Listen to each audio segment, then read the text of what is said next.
യേശുക്രിസ്തു മടങ്ങി വരുമ്പോൾ എന്റെ പ്രത്യാശ എന്തെന്നറിയാമോ? ആഹാ, ഈ ദ്രവിച്ചു പോകുന്ന ശരീരം, ഈ പാപമുള്ള ശരീരം അവൻ മാറ്റി ഞാൻ ആദ്യം പറഞ്ഞതുപോലെ എനിക്ക് നീതിവസ്ത്രം ധരിപ്പിക്കും. 1000 വർഷം ഞാൻ യേശുക്രിസ്തുയുടെ ഭൂമിയിൽ മരണമില്ലാത്തവനായിട്ട് ജീവിക്കും. 1000 വർഷത്തിന് ശേഷം ലോകം അവസാനിക്കുമ്പോൾ സത്യദൈവമായിരിക്കുന്ന പിതാവിന്റെ സന്നിധിയിലേക്ക് പുത്രനോടുകൂടെ വാസം ചെയ്യുവാനായിട്ട് ഞങ്ങൾ പറഞ്ഞു വരും. അയ്യോ, ഇത് ഞങ്ങൾക്ക് മാത്രമല്ല, വിശ്വസിക്കുന്ന ഏവർക്കും സൗജന്യമാണ്. നിങ്ങൾക്ക് എല്ലാവർക്കും സൗജന്യമാണ്. 50 പൈസയുടെ ചെലവില്ലല്ലോ പ്രിയപ്പെട്ടവരെ. കാരണം നമുക്ക് വേണ്ടി യേശുക്രിസ്തു സകലതും ക്രൂസിൽ വെച്ച് ചെയ്ത് പൂർത്തീകരിച്ചതാണ്. അവൻ ക്രൂശിൽ വെച്ച് പറഞ്ഞു, ഇറ്റ് ഈസ് ഫിനിഷ്ഡ്, നിവർത്തിയായിരിക്കുന്നു. ഒരു പാപിയായിരിക്കുന്ന മനുഷ്യന് പരിശുദ്ധനായിരിക്കുന്ന ദൈവസന്നിധിയിലേക്ക് പ്രവേശിക്കാനുള്ള വഴി ഞാൻ തുറന്നു തന്നിരിക്കുന്നു. വഴിയിൽ നിന്ന് പുറകെ പോയാൽ മതി പ്രിയപ്പെട്ടവരെ.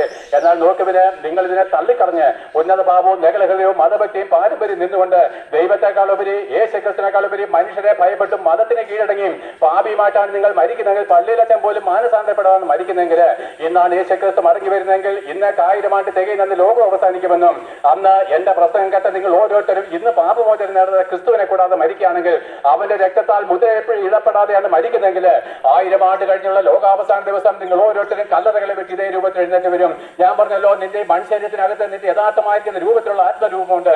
ആ രൂപം കല്ലറകളെ വിട്ട് ദഹിപ്പിച്ച ചാരത്തിൽ നിന്ന് ഇതേപോലെ എഴുന്നേറ്റ് വന്ന യേശുക്രിസ്തുവിന്റെ സിംഹാസനത്തിന്റെ മുമ്പിൽ നിൽക്കുമ്പോൾ, അയ്യോ, അവിടെ വചനം പറയുന്നു, ഞാൻ വലിയൊരു വെള്ള സിംഹാസനം ഒരുത്തൻ ഇരിക്കുന്നതും കണ്ടു. അവന്റെ മുമ്പിൽ നിന്ന് ആകാശവും ഭൂമിയും ഓടിപ്പോയി, പിന്നെ അതിനെ കണ്ടില്ല.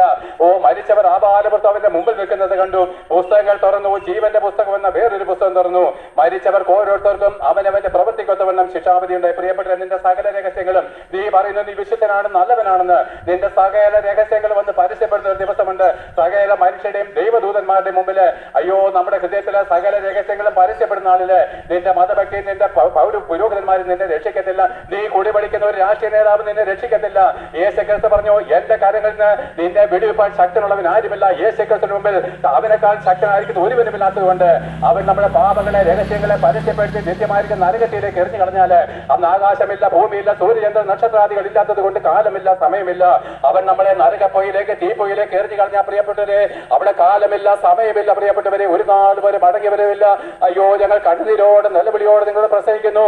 ആ നരകപ്പൊയിലേക്ക് നിങ്ങളും നിങ്ങളുടെ കുഞ്ഞുകുട്ടികളും എറിയപ്പെട്ടു കഴിഞ്ഞാല് ഒരു മടങ്ങി വരവില്ലേ, മടങ്ങി വരവില്ല, മടങ്ങി വരവില്ല പ്രിയപ്പെട്ടവരെ. അതൊരവസ്ഥയാണ്, പ്രിയപ്പെട്ടവരെ. കാലത്തിനപ്പുറമാണ്, കാലമില്ല.